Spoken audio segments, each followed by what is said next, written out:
tenho a honra e o prazer, né, de trazer agora para o palco o professor Geraldo Campos.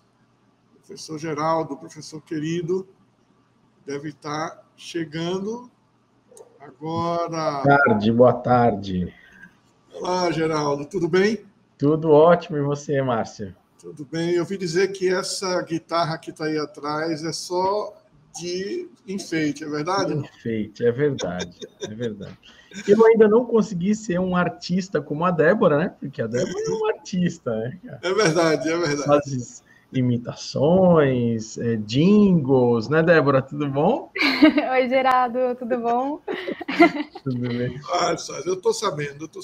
Mas, Márcio, essa guitarra não funciona, mas eu tenho um violãozinho aqui que de vez em quando a gente dá uma arranhada. É coisa boa, bom saber, viu? Mais um motivo para visitar o Estúdio Sapienza. É, coisa boa. Bom, gente, então vou apresentar aqui o professor Geraldo Campos, é um professor muito querido. Tivemos a oportunidade de fazer um programa juntos lá em Boston, né, no evento da Shock U Exchange. Então, foi um momento de aprendizado, né? Enfim, Geraldo Campos, que é doutor em Engenharia e Gestão do Conhecimento pela Universidade Federal de Santa Catarina, mestre em Administração pela Unisul, em formação em Educação Empreendedora, Babson College, né?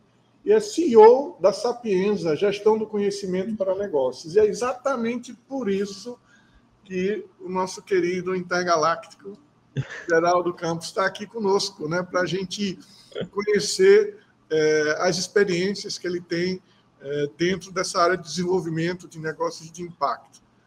Geraldo, seja bem-vindo. Eu vou ficar aqui junto com você, né, para a gente ir trocando ideias e, enfim. Vamos lá, o palco é seu. Regina, eu agradeço aí a oportunidade, você, a Débora, a toda a equipe do TDC, que tem me ajudado nessa tarefa tecnológica aqui essa semana. Ontem a Ruth também, que me fez o convite. Foi um prazer, e é um prazer poder compartilhar um pouquinho, aprender um pouquinho. Bom, eu quero compartilhar minha tela aqui com vocês. Eu preparei, Márcio, alguns slides só para a gente poder conversar dentro desse cenário aí que a gente vai bater um papo, e depois eu quero conversar para a gente poder pensar junto coisas diferentes aí. Bom, vocês estão vendo a minha tela? Perfeito? Tá, que eu não consigo vê-los.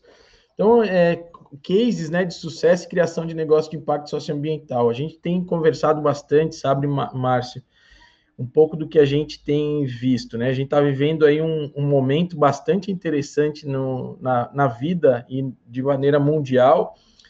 E uma das coisas que me chamou muita atenção quando eu tive na Babson College foi essa frase, né, que eles falam que hoje, mais do que nunca, o mundo precisa de empreendedores de tudo que é tipo, né, que possuam pensamentos, ou seja, o mindset, né, mas as ações empreendedoras, ou seja, muito mais do que um mindset, um lifestyle, né, que transformam oportunidades em realidades. Aqui eu acrescentaria também não só oportunidades, mas necessidades, porque em algumas situações são muito mais empreendedores por necessidades, que acabam as necessidades se transformando em oportunidades, e essas oportunidades e necessidades precisam se transformar em realidades, não tem o que fazer. Né? E que criam valor, sejam eles sociais ou econômicos, ou os dois, né, que é muito importante para si e para os outros. E aí a gente começou a ver, né, desde a época de 2001, esse desenho do VUCA, agora estamos ouvindo falar no BANI, né, esses modelos de mundo. Eu sempre converso de que quem vive em países em desenvolvimento, nós que nascemos no Brasil, né, eu falo aqui do sul do Brasil, de Santa Catarina, a gente vive isso, né, em algumas regiões um pouco mais e um pouco menos. Eu brinco que eu vivo o VUCA desde quando eu nasci, né, então... E agora o BANI muito mais do que dentro desse cenário. Então, cada vez mais eu tenho trazido esse slide nas minhas falas, que é para a gente pensar, né? Puxa, é preciso criar empreendedores e que surjam empreendedores de todos os tipos, né? Porque os países em desenvolvimento, como é o nosso caso, vivenciam o vulco urbano e a mistura de tudo isso desde quando as pessoas já nascem, né? Então, a gente já está meio acostumado, até que não deveria ser dessa forma, a ter essas situações difíceis, né? Nos dá, claro, né, uma adaptabilidade muito interessante, mas não deveria ser um modelo habitual. Eu vou trazer sempre, quando eu falo de negócios de impacto, o conceito do ICE, né, que é a nossa casa, aí eu tenho a felicidade de poder participar do programa Academia desde 2016 e aprendido muito, e foi onde eu conheci o Márcio e a Débora, e outros colegas do programa, né? Então, para mim, sempre o ICE é uma referência quando eu falo de negócios de impacto e de investimentos sociais, né? Então, não tem como falar de negócios de impacto, pelo menos no meu ponto de vista, se a gente não compreender o conceito, né? Então, para mim, os negócios de impacto, seguindo esse desenho dos conceitos do ICE, né, facilitam com que a gente consiga, inclusive, compreender o que nós mesmos estamos realizando, né, seja como um dinamizador do ecossistema, né, que é alguém que ajuda os empreendedores, né, a criarem as suas conexões ou mesmo desenvolver as suas estratégias de negócio. E o que me chama bastante a atenção dentro desse contexto, né, é o comprometidos com monitorar o seu impacto e a performance financeira, né? Isso, para mim, é o que mais tem me chamado a atenção dentro dos negócios de impacto, porque em algumas situações ainda a gente tem muitos negócios que têm dificuldades de monitorar o seu impacto, porque o impacto ele é uma coisa um pouquinho mais complexa, né? E também a performance financeira, né? Em virtude do que eu comento isso, né, Márcio? Em virtude de que o desenvolvimento de territórios, ele precisa ser um desenvolvimento, né? Não pode ser algo que seja predatório ou que tenha um crescimento exponencial, como a gente vê em alguns outros casos de modelos de negócio, mas que o território seja enfraquecido, né? Ou esteja enfraquecido ou tenha algum tipo de impacto negativo ao longo do tempo. O que a gente tem comentado bastante em virtude da pandemia é que não adianta eu ser uma empresa sólida, fortalecida, se o meu território, se o ecossistema onde eu estou inserido, os outros, né, atores desse ecossistema, eles estão enfraquecidos. Então, o ecossistema ele é um ambiente que requer um determinado equilíbrio. Então, se eu sou forte nesse momento, eu preciso ser solidário, eu preciso contribuir para o desenvolvimento daqueles que estão enfraquecidos, porque assim eu consigo criar um ecossistema mais robusto, né, mais fortalecido. E quando a gente fala, né, de cases de empreendedor, eu sempre lembro que foi um evento que eu trouxe esse slide de um evento que eu participei da Aliança para o Impacto, acho que em 2019, na Unicinos, e aí eu falei dessa jornada do empreendedor. A questão que é bem interessante, assim, boa parte dos empreendedores de necessidade, que é o que apareceu agora no Global Entrepreneurship Monitor, né, em relação ao Brasil, não tem muita noção nem que são empreendedores, né? Já começa por aí. Ele está lá na comunidade, ele está lá desenvolvendo as suas ações do seu dia a dia, e muitos deles atuam para poder sobreviver, né? E claro que é um pouquinho diferente daqueles empreendedores por oportunidade que enxergam por meio das ODS ou por meio de outros formatos, possibilidades para o desenvolvimento socioambiental, né? Então a perspectiva sempre do empreendedor, no meu ponto de vista, como é que eu posso mudar o problema, né? Como é que eu tenho esse problema, como é que eu consigo mudar esse problema, né? E aí ele começa a se questionar se essa solução pode realmente resolver esse determinado problema. E uma das coisas que eu tenho comentado quando a gente colabora, né, com empreendedores de negócio de impacto se alguém tem um problema lá na base da pirâmide, de alguma maneira ele já resolve, né? Pode ser que não seja da melhor forma, mas é a forma que ele possui, e pode ser que não seja da minha maneira de ver aquela realidade. Então, se ele tem algum problema, de alguma maneira ele resolve, porque geralmente são problemas que afetam o cotidiano daquelas pessoas e que afetam, em alguns casos, a qualidade de vida. Óbvio, né, que a natureza de alguns problemas são mais complexos do que outros, então é um pouco mais difícil de solucionar na sua totalidade. Então, sempre a conversa que a gente faz com os empreendedores cara, tenta identificar qual é o tipo de inovação que essa pessoa está fazendo lá, qual é a inovação, qual é a solução que ele faz. Não leva rótulos para esse sujeito que está lá, tentando solucionar as suas necessidades. Identifica, cria todo esse movimento que a gente chama lá da empatia, né, para poder fazer com que você compreenda quais são as possibilidades, seja solidário nessa visão, para que você possa conseguir compreender da onde que isso vem, qual é a origem realmente, tanto do problema quanto da solução que gera. E aí, a partir do seu conhecimento, da sua experiência, ou das suas especialidades, das suas expertises, você vai aplicar o seu conhecimento para potencializar isso, melhorar cada vez mais, né, e criar a possibilidade de um negócio, ou de um produto ou serviço. E que a gente vê também muito, essa terceira etapa aqui eu tenho um produto, eu tenho um serviço, mas eu não tenho um negócio. Muito menos sei o que é mensurar impacto, né? Então, a gente vê muito isso, principalmente em empreendedores que possuem pouco acesso ao conhecimento dos negócios de impacto, ou das teorias, ou de mensurações, alguma coisa do gênero. Então, muitos deles têm um produto, têm um serviço, utilizam dos seus saberes, muitas vezes, né? Mas não tem um negócio. Então, o nosso papel tem sido em tentar ajudar a constituir esse negócio, porque ele chega numa outra fase, que é eu preciso de ajuda, né? Caramba, eu preciso de ajuda. Chegou num ponto que eu preciso de ajuda, não tenho mais como fazer ou como melhorar a partir daquilo que eu sei, né? Então, existem instituições, estratégias, empresas, editais, alguma coisa que pode me ajudar? Essas são as perguntas que eles fazem, né? Conseguir ajuda para criar um negócio. Beleza. A minha bolha, né, que a gente chama, começou a comprar e já comprou tudo que podia comprar, que é o que a gente vê, né? O empreendedor lá na sua comunidade, ele vende para todo mundo. Daqui a pouco todo mundo já tem aquele produto, aquele serviço, e aí eles perguntam o que ele faz agora, porque todo mundo já comprou, não vai conseguir comprar de novo, a não ser que seja um produto de um consumo recorrente, mas ele agora se pergunta, né, o que eu faço agora? Então, ele não consegue vender mais, né, mas ele precisa escalar, né? Em algumas situações, ele vai precisar trabalhar em rede, né, porque dependendo do fornecedor, dependendo do cliente, dependendo do parceiro, vai precisar de muito mais unidades, de muito mais produtos, ou aquele produto vai ser exclusivo, e aí ele precisa ter toda essa ajuda para dentro desse processo. Quando ele começa a entender realmente o que é negócio, né, e aqui eu estou trazendo algumas experiências que eu tenho com empreendedores dentro dessa jornada, ele pergunta, tese de impacto, teoria de mudança, fundo de investimento, vou ter que dar um pedaço do meu negócio? Não, mas meu propósito eu não vendo, né?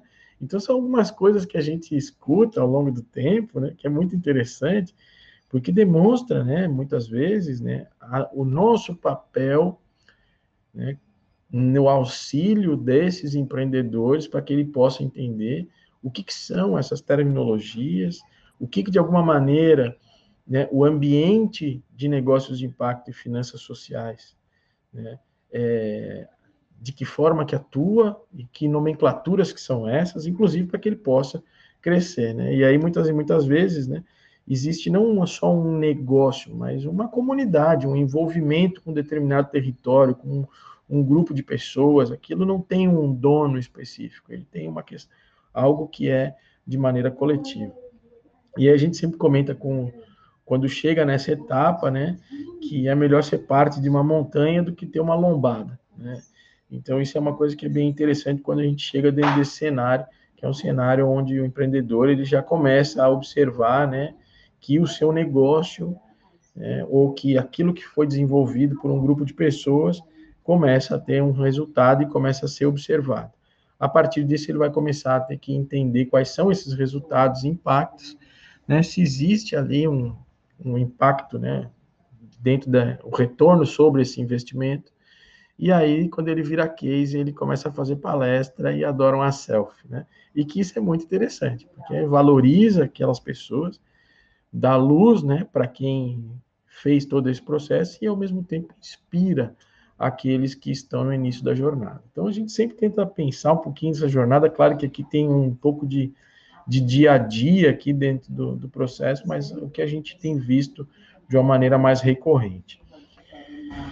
Bom, olhando para esse cenário, a gente tem alguns alinhamentos, né, para poder ajudar esse empreendedor, né, na tentativa de se transformar um case. Ele pode ser case dos dois lados, né? Tanto case de sucesso quanto case de insucesso. Eu vou trazer alguns aqui no finalzinho da minha fala. Alinhamento principal para nós é as ODS. Né? A gente não faz... Na Sapienza, até a própria Sapienza, como uma empresa com um formato privado, com fins lucrativos, a gente se considera um negócio de impacto. Porque tudo que a gente tem feito hoje está pautado nas ODS, inclusive as nossas falas. A gente faz as nossas palestras, os nossos webinars, os nossos encontros, e ali tem alguma ODS que a gente tenta encaixar dentro desse cenário.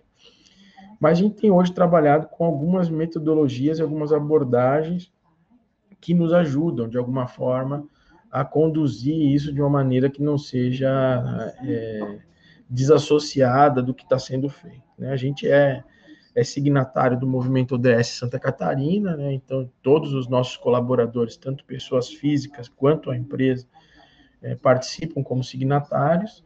A gente tem trabalhado muito um modelo, né? uma abordagem do Effectuation, da professora Sara Saravasti.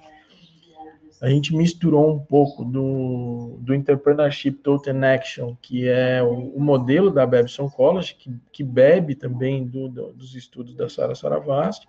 O ICE, como uma referência, a gente tem trabalhado dentro desse cenário. O Presence Institute, a partir da teoria AU, a gente tem atuado de alguma forma, e a gente usa hoje também uma abordagem, para que depois vocês entendam por que eu estou falando isso, que eu vou mostrar um pouco das fases que a gente tem trabalhado. De uma disciplina do Bill Wallet, que é do MIT, mas é empreendedorismo mais duro, né? Que é Entrepreneurship Discipline, né? Que é uma temática muito bacana e tem, se não me engano, são 20 e poucos passos para poder desenvolver o empreendedorismo. E as experiências que nós tivemos juntos, né, Márcio, no Ashoka U Exchange, que foi uma experiência incrível para que a gente pudesse entender outros cenários, né? Aqui focado um pouquinho mais para a questão do Campus Changemaker, como a gente viu naquele período. E aqui eu quero trazer um pouco de como que a gente faz para desenvolver esses movimentos de negócios de impacto. Então, a gente acabou criando uma metodologia baseada em todos esses alinhamentos que eu comentei, tá? E a partir daquilo que a gente vivenciou, tá, com os empreendedores. Nesses últimos, desde 2016, 2015, pelo menos já passou aí pela nossa mão, acho que mais ou menos uns 300 a 400 empreendedores de impacto, né, nos nossos programas. Então, a gente tem uma primeira fase, que é a fase de identificação do problema socioambiental. A gente não começa com ideia nunca, a gente sempre começa com a identificação do problema socioambiental alinhado aos objetivos de desenvolvimento sustentável. Então, a gente comenta muito com o empreendedor, né? Teu negócio está alinhado aos objetivos, ou se ele não está, tem que pensar alguma maneira de fazer um alinhamento, ou você vai ter que estudar os objetivos para poder enxergar onde que ele está. O próprio processo de seleção desse empreendedor para os nossos programas já prevê o alinhamento do objetivo. Então, na ficha de inscrição, ele já precisa nos trazer quais são os objetivos ou as metas que ele vai cumprir. E aí facilita muito, né? A gente fala muito sempre de local, né? Eu preciso atuar local e pensar global. Eu não vejo uma forma mais simples de compreender isso do que alinhar os objetivos de desenvolvimento sustentável. Para mim, é a maneira um pouco menos complexa, né? Não seria mais simples, mas menos complexa de fazer esse entendimento. A segunda fase, que daí ele sai da identificação do problema e ele vem da fase da ideia ao modelo de negócio, né? Então, aqui a gente usa também o modelo C e usa outras ferramentas, e para cada etapa dessas 13 etapas, a gente tem ferramentas específicas que ajudam o empreendedor. Na fase 3, a interação com os impactados, por mais que ele interaja em todos os momentos, né? O nosso processo é um processo super de campo, mas a gente tem uma fase específica de processos de interação com impactados ou com aqueles que estão lá para formalizar a necessidade de validação, tanto de problemas, ideias, modelos de negócio, e como que os impactados entendem esse formato de modelo de negócio, porque pode ser que depois ele não consiga ter aderência naquele território, ou naquela situação onde ele está, mesmo que ele seja do próprio território. O empoderamento do empreendedor, aqui tem uma etapa que a gente atua também com a ajuda de psicólogos e algumas pessoas da área da saúde, porque a gente sabe que empreender não é fácil, empreender em situações de vulnerabilidade ainda é mais desafiador. né? Então tem que ter um empoderamento bastante forte, a gente tem uma fase específica para isso. Depois que a gente consegue construir todo esse cenário, né, a gente começa a fazer um movimento da própria elaboração do teste de impacto, teoria de mudança, né, algo do gênero. A partir disso, a gente cria esse processo de prototipagem, porque esse processo de prototipagem também já vem dentro desse movimento, porque ele já conheceu, ele já entendeu quais são as soluções, ele já buscou entender modelo de negócio, ele já interagiu, ele já está motivado o suficiente para poder fazer esses movimentos, ele já sabe realmente o que ele quer mudar, e aí ele pode sim ter uma estruturação um pouco mais adequada do seu produto, da sua solução. E para isso ele precisa conquistar, né? Conquistar os parceiros, conquistar os clientes, conquistar as comunidades que ele vai atender, fazer esse processo de envolvimento cada vez mais. Ele iniciou um processo de interação e agora ele começa a fazer esse processo de movimento para que as pessoas entendam realmente qual é o propósito, que aquilo não seja somente uma intervenção predatória, ainda mais predatória do que o ecossistema já vive em alguns casos. Na fase 8, a conquista de clientes recorrentes, então ele começa a ter os seus primeiros clientes, e aí ele começa a mensurar resultados, né, que é a efetivação daquilo que ele faz. Se ele não conseguiu conquistar cliente recorrente, e a gente está lembrando que nós estamos falando de um negócio, não de um projeto social ou de um serviço assistencialista, se ele não tem um cliente recorrente, ele não teve fit, né? Então, ele vai ter que rever essas etapas que ele desenvolveu. A partir disso, a gente considera que o negócio dele está validado como um negócio de impacto. E aí ele começa a fazer um movimento de estruturação, né? Porque até então aquilo era um desenho de um formato mais de validação desse processo. A partir do momento que ele começou a fazer a estruturação do negócio, ele começa a estar um pouco mais robusto em termos de planejamento, em termos de estruturação, de produção, ele vai para uma etapa de mensuração do impacto. Que aí essa etapa, muitas vezes, ela se alonga durante bastante tempo. Para que ele possa escalar sem perder propósito, né, que isso é um diálogo bastante grande que se tem, a gente conduz o empreendedor a pensar que ecossistemas são similares, ou que territórios são similares a esse que você aplicou essa solução. E aí a gente começa a criar esse movimento. Porque a gente sabe que escalar um negócio de impacto numa comunidade ou em diversas comunidades, cada comunidade tem a sua cultura, tem o seu modelo de governança, tem suas relações de confiança, tem os seus líderes. Então, que ecossistemas similares são possíveis que a gente possa fazer um novo movimento, conquistando parcerias, conquistando comunidades e criando esses movimentos em conjunto. E depois ele entra numa fase de grande escala e mercado. Eu trouxe aqui para a gente conversar um pouquinho alguns dos nossos empreendedores, já que a gente está falando de casos, né? E depois eu quero bater um papo aí com o Márcio, com quem está nos assistindo, um pouquinho do que alguns empreendedores que saíram dos nossos programas ou que passaram para os nossos programas, que é uma coisa que a gente sempre fala, é que os empreendedores, eles orbitam, né? Isso aqui é uma coisa que é bem interessante, né? Eles orbitam. Então, eles nunca vêm ou nascem ou saem ou finalizam a sua jornada em um ou um outro determinado programa.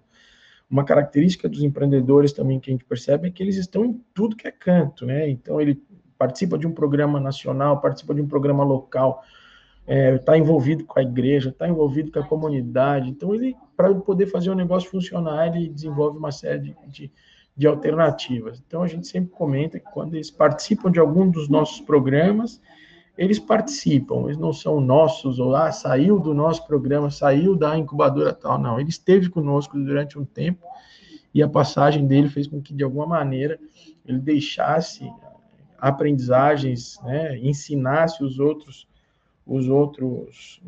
participantes do programa, nós também, e ele levasse com ele os aprendizados que foram construídos por aquele grupo. Um dos que eu queria comentar é o Prototipando a Quebrada. O Prototipando a Quebrada é um empreendedor chamado Jefferson, daqui de Florianópolis, o site dele está aqui, prototipandoaquebrada.org, e ele é um empreendedor de comunidade que atua com robótica em comunidades em vulnerabilidade.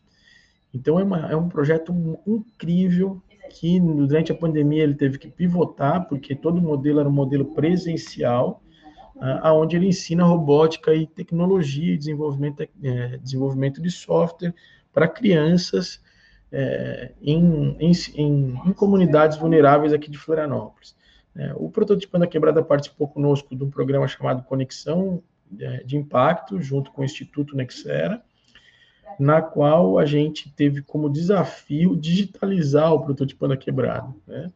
Então, a gente estava bem no período de pandemia, né? E o Jefferson teve conosco, que a gente construiu foi um desenho de um Prototipando a Quebrada um pouquinho diferente do que ele estava acostumado, olhando para uma escola, né, mais digital, né? E aí a gente começou a trabalhar com ele ferramentas de desenvolvimento de negócios, né, gratuitas, inclusive, para que a gente pudesse criar um movimento de digitalização do programa, né?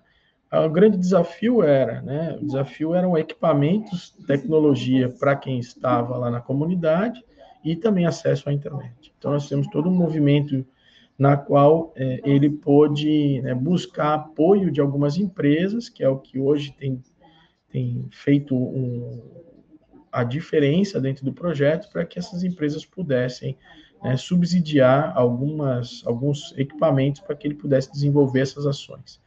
Então, foi uma total disrupção no projeto para que ele pudesse transformar no modelo, num modelo digital.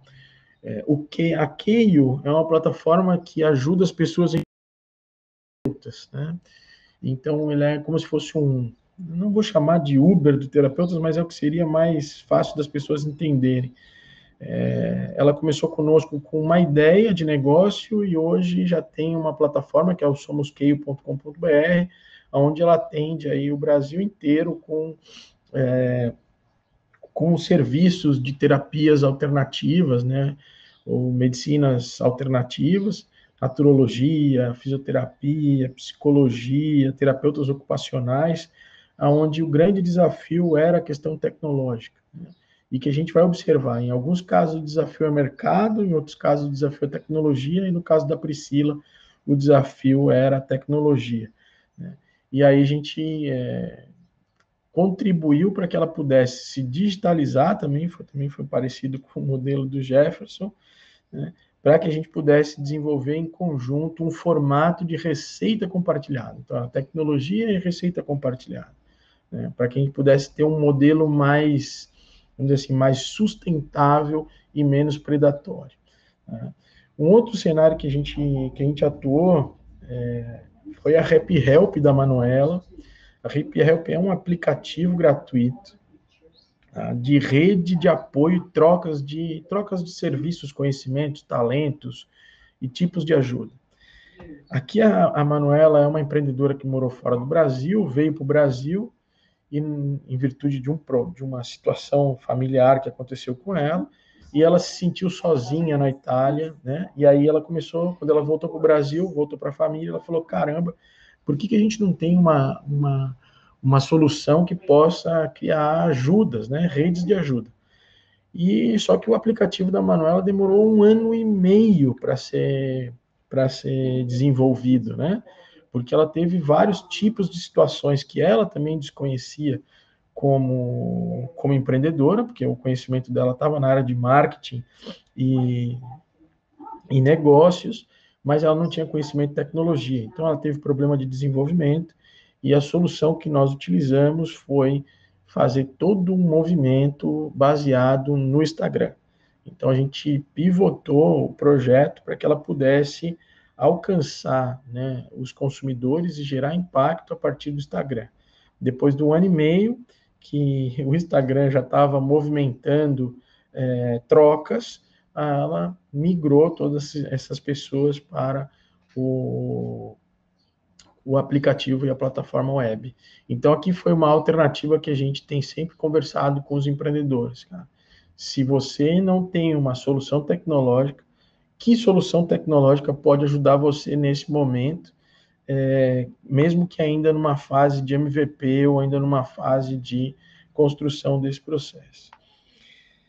Uma que eu sou muito, muito, muito fã, até porque ele foi meu aluno de graduação, é o Nós Somos, né, que é do Hotmar Locks, acabou de sair um mês atrás na Forbes, que é uma plataforma que promove o bem-estar do público LGBTQI+, e auxilia no desenvolvimento da diversidade nas empresas. Então, ele construiu conosco em 2 programas, ele teve num programa com a gente na universidade, depois num programa numa fundação corporativa que a gente atuou, construindo a plataforma e criando os processos de parceria. Hoje é uma das principais plataformas que a gente tem no Brasil, e ele tem feito um trabalho também de diversidade e inclusão dentro das empresas. Né? O entendimento de locais, né, e que promovam o bem-estar e o público LGBT. Grandes dificuldades que o Hotmar e a equipe tinham era como trazer esse tema de maneira corporativa, né? Em alguns casos, em algumas situações, né, nós estamos numa cidade fora do eixo São Paulo, Rio ou grandes capitais, né, nós estamos numa cidade onde ainda temos algumas situações que vão, né, contra esse movimento, infelizmente. Então, hoje, grande parte do trabalho que está sendo desenvolvido pela equipe dos Nós Somos é um trabalho de sensibilização e um trabalho de desenvolvimento da diversidade e da inclusão. E eles têm um modelo de coletivo, que é um modelo muito interessante para um negócio de impacto. Foi um modelo que a gente estudou durante bastante tempo. Não tem uma hierarquia definida.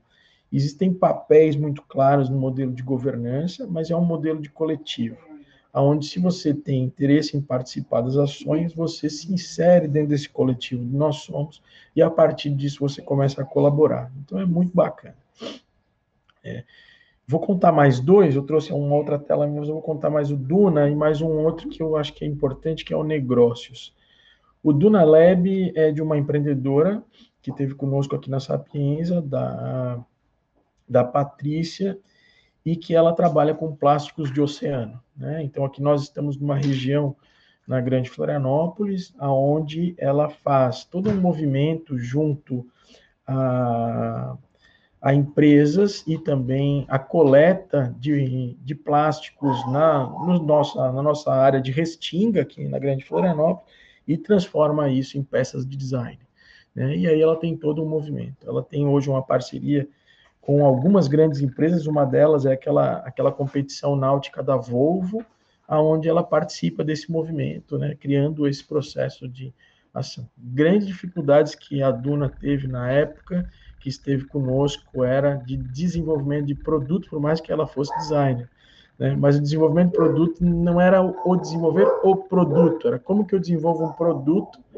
a partir de um rejeito de plástico no oceano que me traga sustentabilidade, não só ambiental, mas sustentabilidade financeira, né? Porque ela teria que ter um volume muito grande de peças para poder fazer esse processo. E hoje ela consegue fazer um movimento bastante interessante, fazendo um mix de soluções de negócio. E, por fim, para a gente poder bater um papo aí, eu e o Márcio, eu queria trazer a experiência do Lázuli. O Lázuli é um empreendedor que mora numa comunidade aqui de Florianópolis,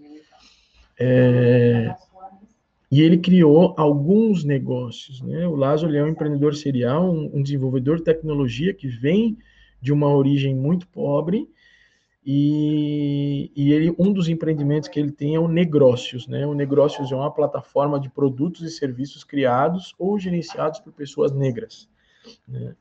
E por quê? Porque ele entende que existe uma comunidade bastante grande aqui na região da Grande Florianópolis, e não só aqui, né? Mas o foco dele nesse momento está sendo aqui, e ele tem hoje um desafio que é fazer o cadastramento, né, e a disseminação dos negócios, né, oriundos, criados e gerenciados por pessoas negras. E o Lázaro também tem um outro projeto chamado Delivery da Quebrada, que é uma empresa de delivery que entra nas comunidades, né? A gente sabe que em algumas situações as empresas de delivery elas vão até um determinado ponto da comunidade. E aí ele criou esse movimento junto com alguns comerciantes e alguns motociclistas, né, que moram naquela região, ou pessoas até que entregam, né, para poder fazer esse processo de delivery. Então, são alguns dos cases que eu trouxe para a gente poder conversar um pouquinho, Márcio, e bater um papo sobre esse cenário aí dos empreendedores de impacto, de como que eles se desenvolvem nesse formato aí que a gente está vivendo, né? Todo mundo teve que se redesenhar, né? Que bacana, cara. Incrível, incrível mesmo. Você é um mentor em série, né? A quantidade de... Muito bacana, né? Mas, assim, o que eu queria... eu vou fazer umas perguntas difíceis para você, viu, Geraldo? Tá bem. Bacana, porque o interessante é que todos esses negócios, né, pelo que eu entendi, você utilizou essas metodologias, essas ferramentas, aliás, fantástico, né?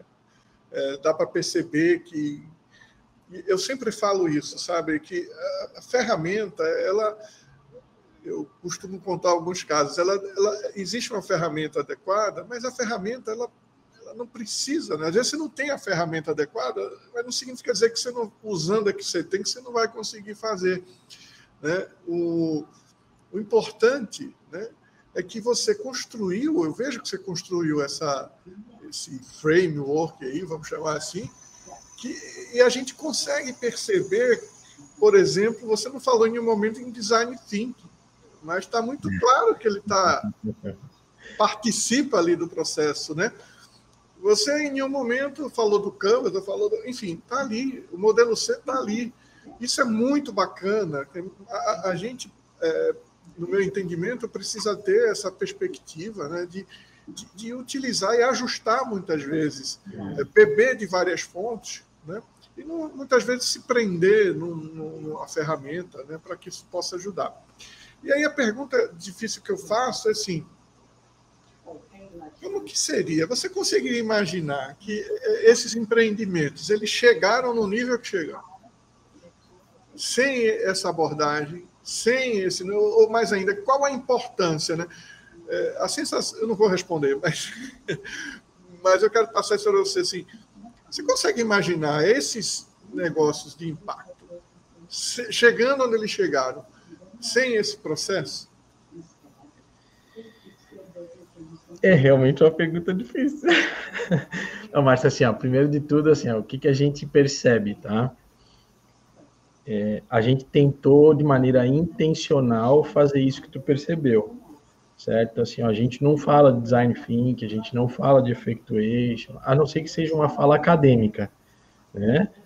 A gente não fala sobre a abordagem da metodologia da Babson College ou de outro lugar. Eu trouxe aqui para poder ilustrar um pouco do que está por trás, porque a gente entende que isso deve ser uma prática daquele que está orientando esses empreendedores. E dizer para o empreendedor: olha, isso aqui está baseado lá, mas eu não preciso dizer agora nós vamos utilizar o design thinking. Não é necessário. Até porque nós estamos olhando sempre a partir da ótica do empreendedor. Certo? Eu não estou olhando a partir da minha ótica como alguém que entende um pouquinho sobre empreendedorismo e negócio de impacto. Eu estou olhando pela visão dele. A visão dele pode ser que ele não conheça aqueles conhecimentos, que ele não tenha acesso a essas terminologias, ou não consiga nem saber o que é uma palavra em inglês. Às vezes o cara não sabe nem ler. Entendeu? Então, como é que a gente transporta isso de uma maneira que ele consiga entender? Nós estamos tentando desenhar esse formato, num formato super acessível. A pergunta que tu me falou é o seguinte, assim, ó, poderia ele chegar nesse modelo sem essa ajuda? Eu acho que sim, tá? Porque eu acho que o nosso modelo, ou qualquer modelo, ele contribui. Mas o nosso empreendedor brasileiro é um cara muito fera, entendeu? Agora, isso eu acho que facilita, certo? Eu conheço um monte de gente, um monte de empreendedor que não participou de nada e o negócio dele tem sucesso, ou pelo menos ele consegue se manter. E eu conheço um monte de empreendedor que participou de um monte de coisa e não teve sucesso. Então, uma das coisas que a gente faz dentro desse formato, Márcia, a gente comentava ontem, acabamos de encerrar um programa ontem com 25 empreendedores, é o vínculo, cara. É o vínculo. A ferramenta, eu lembro quando eu falo, quando tu me traz isso, eu lembro que a gente já falou juntos isso num evento que eu te convidei, e eu falei isso num evento que eu participei na Colômbia, no Panamá, que me perguntaram qual é a metodologia, né? Aí eu comentei, cara, a metodologia é o amor, né? Porque, cara, não tem metodologia melhor do que a gente ser apaixonado, nós somos aqui apaixonados pelos empreendedores, entendeu? Porque ele é um apaixonado por ele mesmo, pela realidade onde ele está vendo, e ele quer transformar aquilo. Então, sim, eu posso ter a melhor ferramenta do mundo, mas se eu não conseguir me conectar com esse empreendedor, cara, se ele não conseguir se conectar com a comunidade que ele está, não vai funcionar. Entendeu? Então, eu acho que facilita. Eu não diria que porque eu sei que tem muita gente que tem muita ideia muito legal e não vai para frente, porque a gente acaba reduzindo um pouco o tempo e ajudando ele a pensar. Na verdade, é o que a gente tenta fazer. E o que eu comento, a gente tenta fazer, porque tem vezes que a gente não consegue. Bacana, porque muitas vezes as pessoas focam muito mais na ferramenta propriamente dita do que no resultado que ele pode produzir. A ferramenta é um meio. Isso. E aí você começou a fazer uma fala que, de certa forma, respondendo uma outra pergunta que eu ia te fazer, né? Você falou aí dessa relação, dessa aproximação, desse contato com a comunidade, né? Então, eu entendo que isso já é parte da resposta da pergunta que eu vou te fazer, né? Com a tua experiência, tantos casos assim, que elementos, além desse, você considera fundamental, né? Se eu tivesse, olha, Márcio, se eu tivesse de dar uma dica ou algumas dicas para esses empreendedores que eles não podem deixar de prestar atenção nesses elementos, né, que certamente vão, diria, se não determinar, mas serem determinantes para o sucesso desse empreendimento, que elementos seriam esses? Cara, eu acho que assim, o primeiro elemento é a confiança. Tá? Estabelecer relações de confiança. Só que não é assim, né, Márcia? A gente diz assim, agora eu estabeleci uma relação de confiança, né?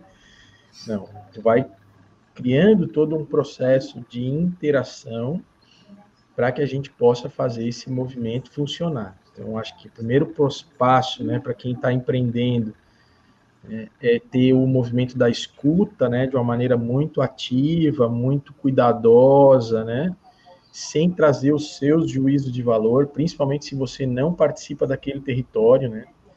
É um cuidado que eu sempre... Eu lembro que eu tive uma experiência no Panamá que foi incrível, assim, porque a gente saiu todo preparado, com data show, com não sei o quê, para fazer Pô, nós chegamos lá, era uma tribo indígena que não tinha nem luz, não tinha nem água. Então, assim, nós fomos com a nossa visão de uma pessoa externa, sem nem conhecer, né?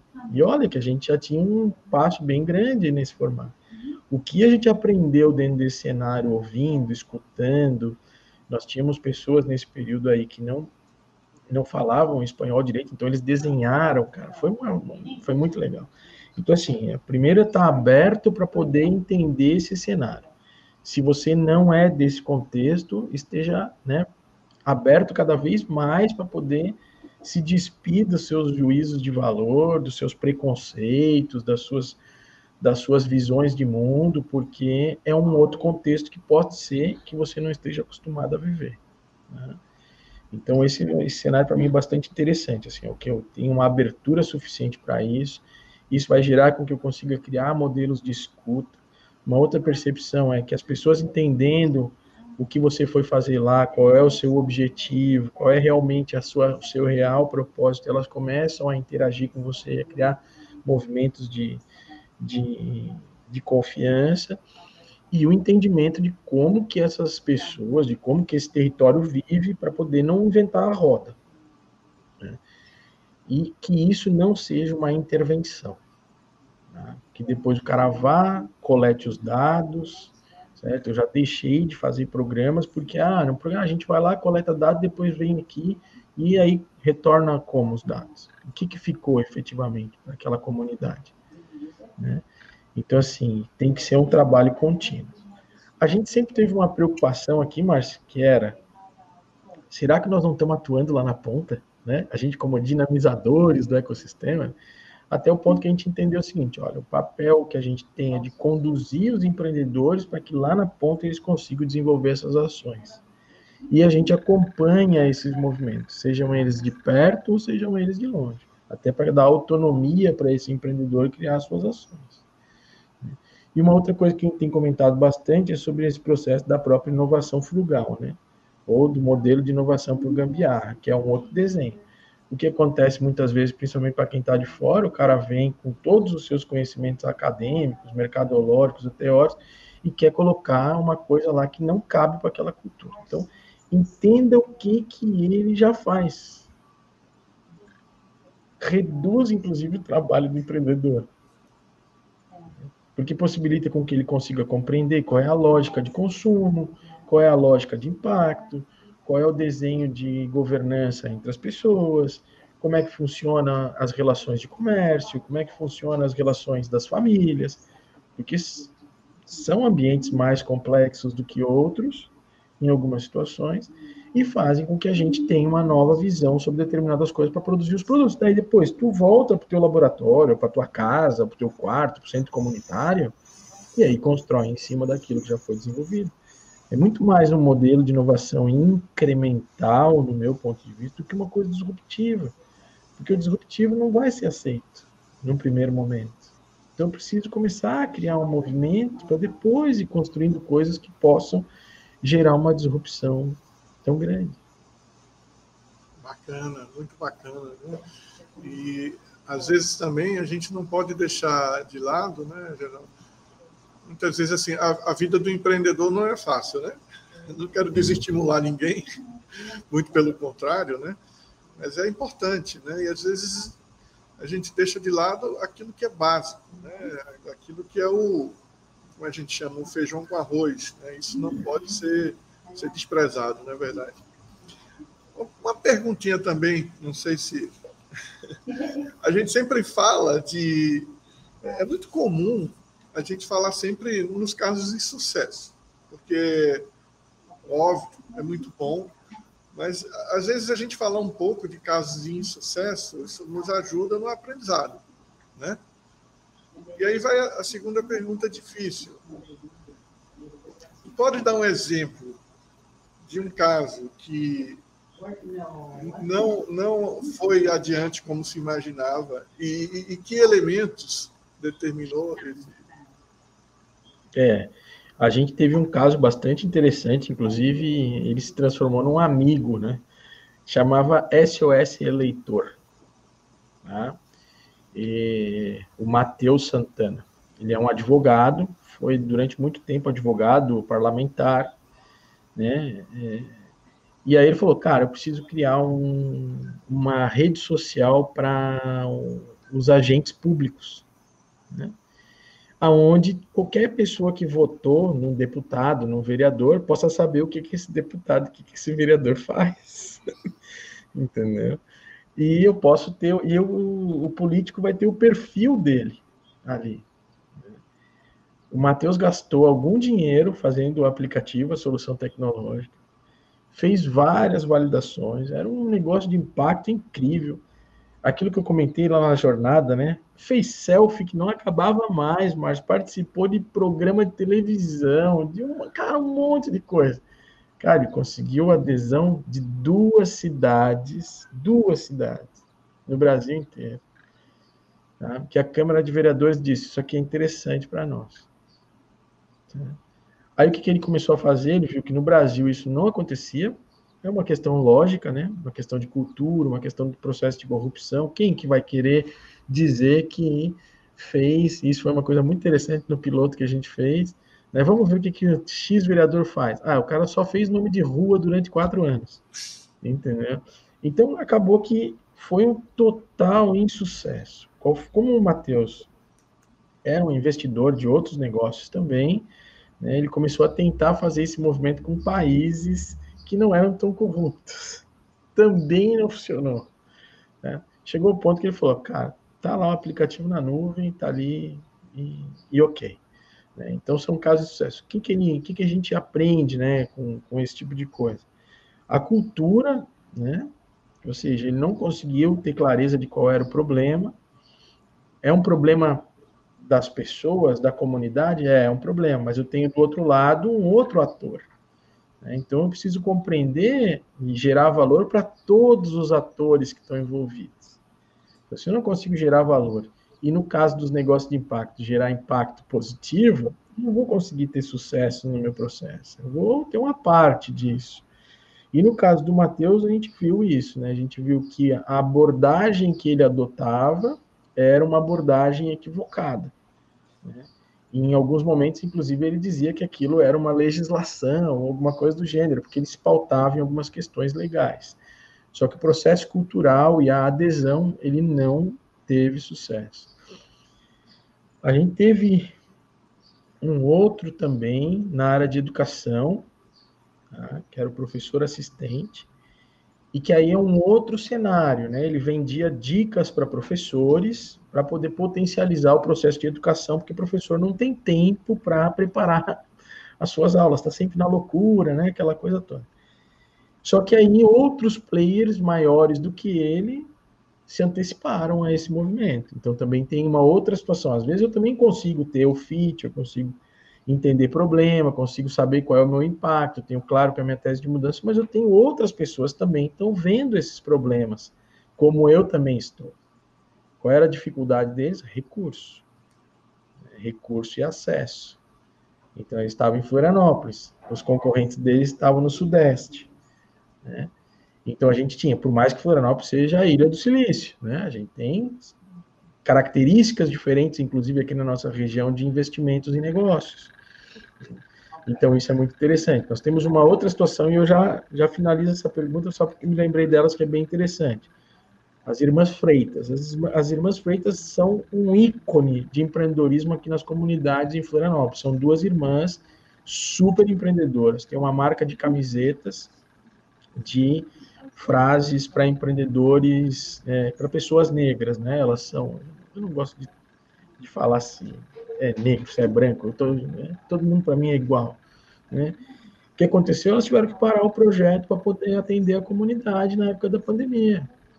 Simplesmente elas pararam a vida delas para conseguir gerar cesta básica para a comunidade, porque a comunidade estava passando fome. Então não foi o projeto que não deu certo, foi um outro contexto totalmente diferente, que ela olha para o lado e diz, cara, eu tenho comida, mas o cara aqui do lado, que é meu vizinho, não tem. Entendeu? Então, quando eu ligava para ela, Elis, e aí, como é que tá? Rosângela, como é que tá? Professor, pelo amor de Deus, nos ajuda a arrumar a cesta básica. Né?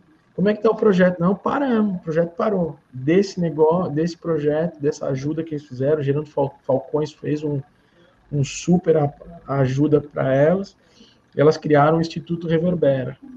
Né?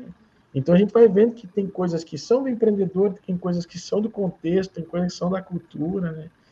Então, assim, é desafiador empreender, não é uma coisa fácil. Mas é bom. Então, tá muito bacana essa conversa. Estou adorando aqui, aprendendo bastante aí. Deixa eu te fazer uma outra pergunta, Geraldo. A gente está sempre... Você sabe que essa trilha de negócios de impacto, ela foi uma novidade nesse evento, que é o TDC, que é um evento, enfim, gigantesco, né? Ele acontecia de forma presencial, né? Já aconteceu várias edições, inclusive em Florianópolis, que era um dos lugares que tem mais edições, inclusive do TDC, né? Junto com São Paulo, possivelmente. E aí virou para ser algo virtual, né? Estamos aqui agora, e desde 2019, aqui nós estreamos aqui no Recife com a trilha de negócio de impacto, né? E aí a pergunta que eu quero te fazer, poxa, tu tem uma super experiência aí, né, na mentoria de startups e negócios. Como que você enxerga essa, vamos dizer assim, esse novo modelo de negócios de impacto? Isso É uma moda, isso é uma tendência, isso é uma realidade, isso é uma necessidade, tudo junto. Você consegue imaginar hoje um negócio que não seja de impacto, enfim.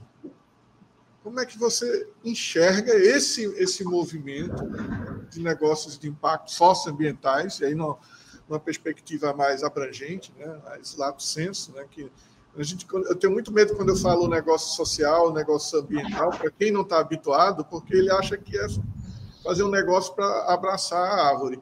E, enfim, e o negócio de impacto, eu tenho usado muito a nomenclatura, negócio de impacto, porque nós estamos falando de um impacto positivo de uma forma mais abrangente, né? Então, como é que você enxerga isso? Você que está tendo contato aí com inclusive, eventos fora aqui do Brasil, e como é que você enxerga isso daí?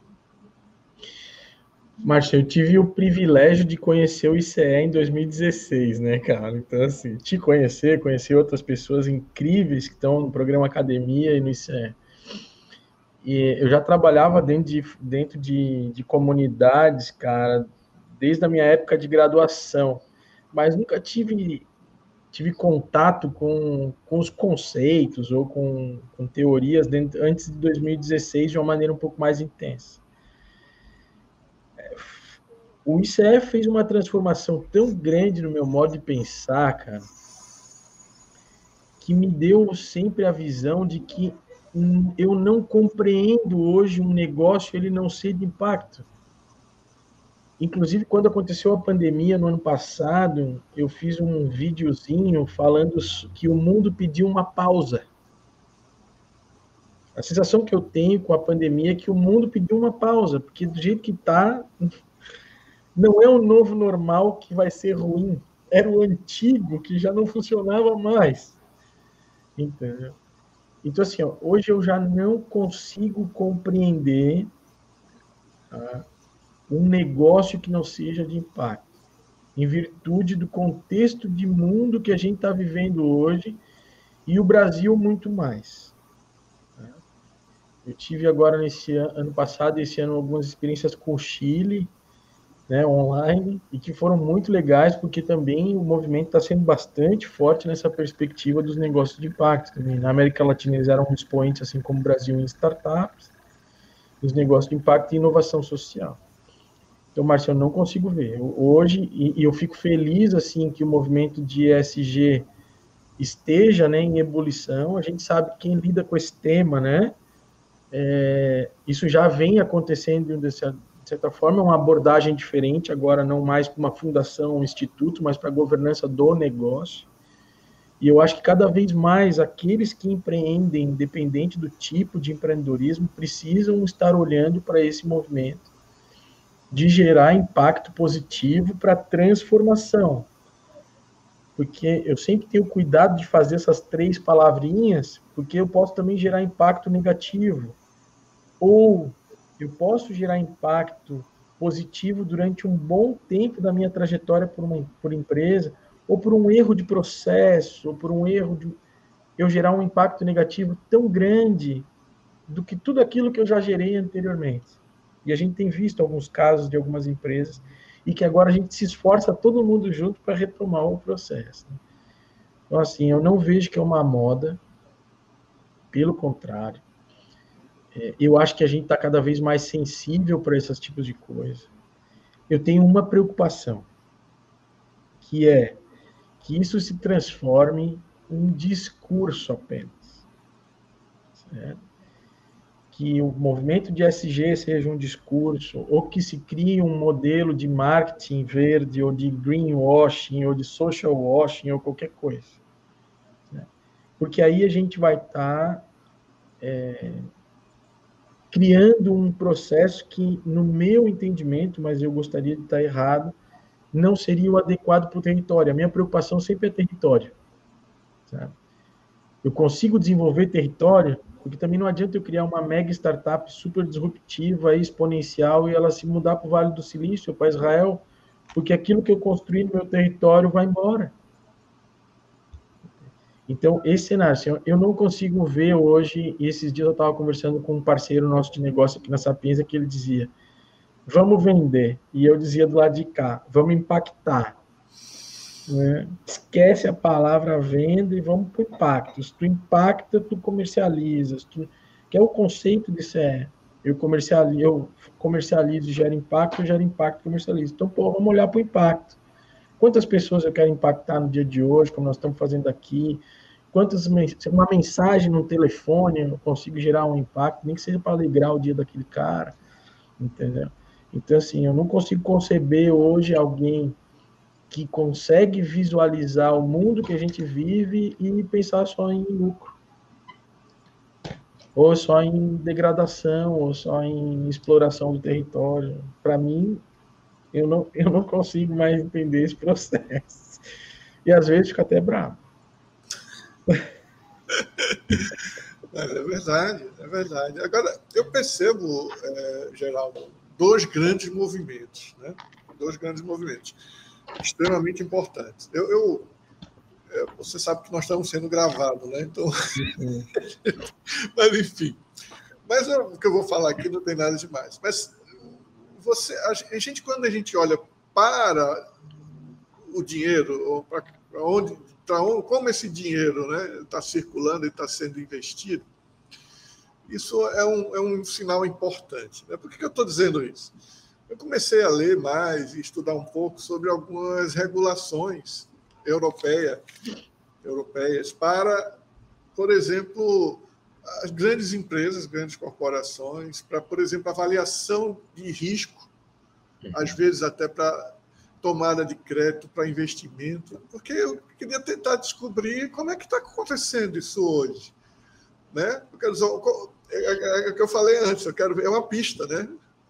E, cara, eu fiquei muito positivamente surpreso, porque hoje as principais avaliações de risco, inclusive para concessão de crédito, elas são feitas com bases, parâmetros claros de ESG. Uhum. Ou seja, isso é um excelente sinal. Isso não é uma coisa que eu acho, inclusive, que não tem volta. Né? Não estou dizendo... A gente sempre, infelizmente, vai ter o greenwashing, vai ter o social washing. Enfim, a gente não vai se livrar disso.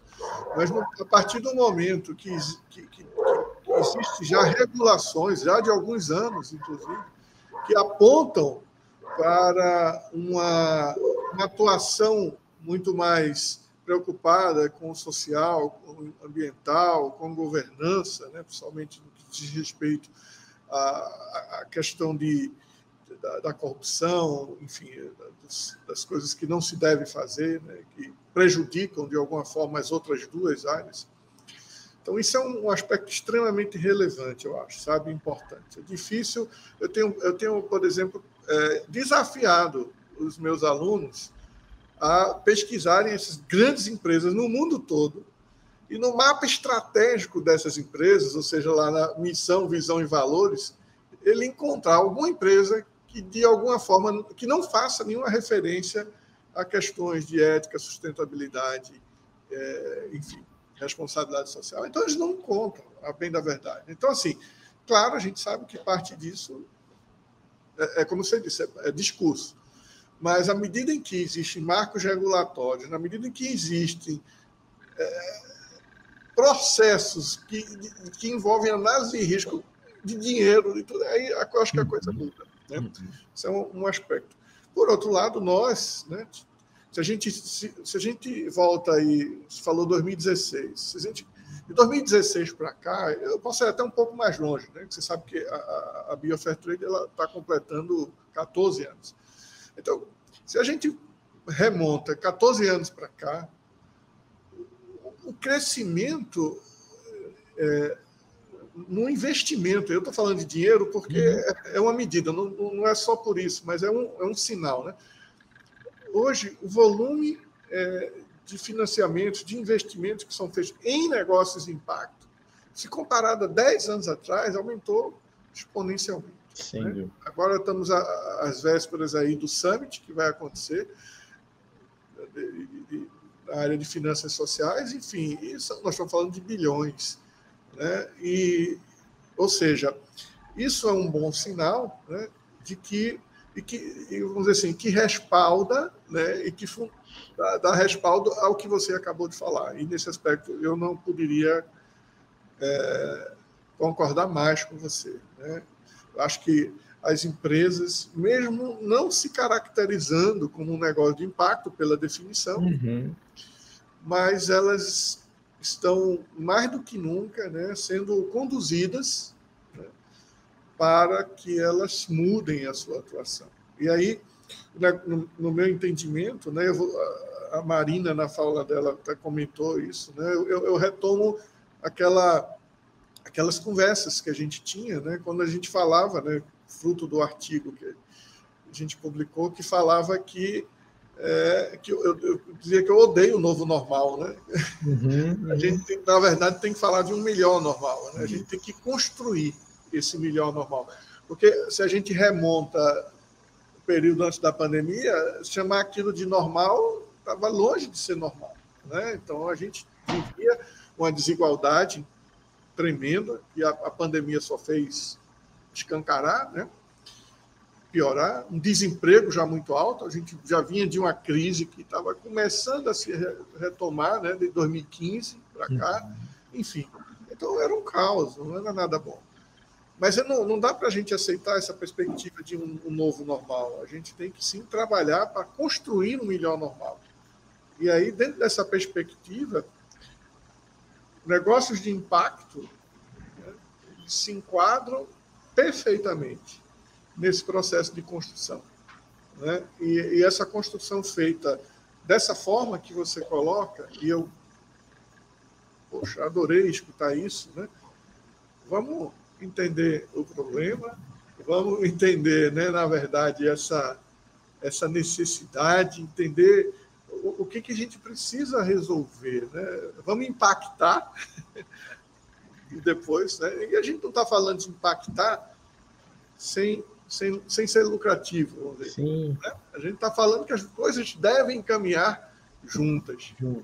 Faz sentido isso, Geraldo? Para mim faz todo sentido. Eu também, para mim, tem bastante. Por isso que eu sempre também uso o termo negócios de impacto. Eu não uso, assim como tu comentaste, né? Eu sigo da mesma linha que tu. Porque, assim, impacto, para mim, tem essa perspectiva do triple bottom-up, né? Do impacto social, ambiental, econômico, né? Então, eu vejo dentro desse contexto. Até porque um negócio de impacto ele precisa ser autossustentável, né? Porque senão ele vai virar um outro modelo, né? Que também gera impacto, mas não é um negócio, né? Então, esse é o cenário. Então, eu vejo que impacta dessa forma, faz total sentido. Uma coisa que eu também vejo é o seguinte, né? Que é o que a gente estava conversando da pandemia. É como que a gente redesenha os modelos de governança e o modelo de construção dos negócios. Porque eu já não vou conseguir fazer mais, a gente tem visto isso com alguns empreendedores, por exemplo, o modelo do Nós Somos ali, que eu comentei, né, que é um coletivo, né? No começo eu não entendia como é que eles funcionavam, porque eu não conseguia entender a lógica de relacionamento. Aí depois, tá, mas quem é que lidera? Tem que ter alguém que lidere. Porque eu tinha na minha cabeça aquela lógica de hierarquia tradicional. Você não tem. A gente se divide aqui por tarefas, por projetos. Quem pode ajudar, ajuda. Quem não pode ajudar, não ajuda. Quem tem mais investimento, investe. Quem não tem... Dizendo, não, mas isso não funciona. Eu dizia para os meninos, né? Cara, eu comecei a aprender uma outra lógica, né? Em 2017 para 2018, que eu não conseguia compreender. Porque não era o meu dia a dia. Porque ali eles não tinham recursos escassos. Eles tinham os recursos, que era o que a Sara Saravasti fala, né? O que eu tenho na minha mão? E o que a gente está começando a ver é que as constituições dos negócios, elas estão começando a ser diferentes, porque eu vou juntando competências e vou tentando entender quais são as necessidades, quais são as dificuldades, para poder depois desenvolver algo em conjunto a partir disso, né? E quando a gente fala, né, pô, vamos primeiro gerar impacto para depois gerar negócio, né? É porque a gente tem um papel também como cidadão, né, Márcio? Antes de eu ser empreendedor, eu sou um cidadão, cara. Entendeu? E eu tenho uma responsabilidade. E isso é uma coisa que a gente conversa, por isso que a gente fala muito do comportamento do empreendedor, do empoderamento do empreendedor, da atitude empreendedora, né? Porque se eu tenho uma atitude empreendedora e eu estou dentro de um órgão público, como um funcionário público, eu vou criar um processo de transformação. Se eu sou professor de uma universidade, eu vou querer que aquela minha aula seja a melhor aula para poder impactar os meus alunos. Se eu estou dentro de uma empresa, ou se eu sou dono de um pequeno negócio, de uma comunidade, eu vou querer que o meu serviço seja o melhor, né? Para poder fazer com que aquilo que eu faça gere valor, impacto, e eu sensibilize aquelas pessoas para que elas também façam os seus melhores, que é isso que tu comentaste lá no teu artigo do Melhor Normal, né? E é uma questão mútua, porque o que a gente sempre percebe, né? A gente comentou muito aqui no primeiro ano de pandemia, que não adianta eu ter um ecossistema, uma empresa forte num ecossistema falido, destruído, porque ela não vai ter nem cliente. Então, todo mundo tem que desenvolver um novo modelo de relacionamento para que a gente possa criar processos mais sustentáveis. Porque até o que a gente estava fazendo até então era insustentável, porque nós acreditávamos, e alguns ainda acreditam, que tudo é infinito. Não é. Tudo é o contrário, é finito. A vida é finita, os recursos é finito, tudo é finito. E por isso que a gente fala tanto, né? Esses dias eu estava conversando com um empreendedor e dizia assim, mas vamos falar então de economia colaborativa. Daí eu perguntei para ele, por que tu acha que a gente fala de economia colaborativa, de economia circular? Porque tudo é finito? Não é porque é uma moda. É porque se eu posso usar um determinado equipamento, depois eu posso passar ele para alguém, eu posso redesenhá-lo, entendeu? Então, esse é um cenário, novas formas de fazer diferente do que a gente fazia antes e de maneira melhor. Aí é uma coisa assim, e eu já finalizo. É melhor para o quê? E para quem? Essa é uma pergunta que a gente tem que fazer também quando a gente fala sobre esse tema, né? Eu tenho sempre um entendimento que é o que é melhor para todos. Porque se for melhor para todos, também vai ser melhor para mim. É verdade. Mas aí eu me coloco na perspectiva da coletividade, que é o que eu tento ensinar aos meus filhos aqui, os empreendedores. Cara, se for bom para todos, também vai ser bom para mim. Agora, se for só bom para mim, pode ser que não seja bom para o meu vizinho. E era o que a gente dizia, né? Quando deu a pandemia, Márcio, nós na Sapiens tomamos uma posição que era, vamos atender todos que pedirem ajuda. Até o cara que aparece na frente do nosso portão e diz, quer comprar um pão aqui, que eu perdi meu emprego e fiz pão. Então, os nossos clientes muitas vezes nos ligavam e diziam assim, não tenho dinheiro. A gente dizia, não tem problema, a gente vai atender. Porque a gente dizia o quê? A gente dizia assim, todos nós já perdemos alguma coisa com a pandemia. Como é que a gente pode perder menos? E se cada um perder um pouquinho, todo mundo ganha um pouco. Mas, cara, isso não é fácil de tu pegar e fazer na prática, né? Porque tu vai ter que tirar um pouquinho do teu para passar para o outro, Então, como é que a gente pode construir um melhor para todos, né? E não é uma demagogia, uma fala... Não, é possível de fazer essas coisas acontecerem. Bacana. Cara, que maravilha, Geraldo. Putz, muito bom, cara. A gente não podia encerrar melhor do que com suas palavras aí super inspiradoras. Muito bacana. É sempre muito bom estar com você. Eu que agradeço. Cara, foi muito bacana mesmo. Quero te agradecer muito e te agradecer pessoalmente, mas te agradecer também em nome de todos que fazem o TDC, né? Aqui, eu, a Débora e a Ruth, né, estamos coordenando essa trilha. Tenho certeza que elas também estão bastante impactadas. Obrigado aí pelo seu testemunho. Imagina, eu que agradeço a oportunidade, parabéns aí pelo evento. Obrigado a Ruth, obrigado a Beatriz, a você. Eu tô louco para te dar um abraço. também, cara. Um outro para te dar um abraço. A pandemia tem que acabar logo. Eu já tomei as 2 vacinas, as 2 doses, então está perto disso. É isso aí. E obrigado a Débora também, a todo o pessoal de CE. Um abraço a todos.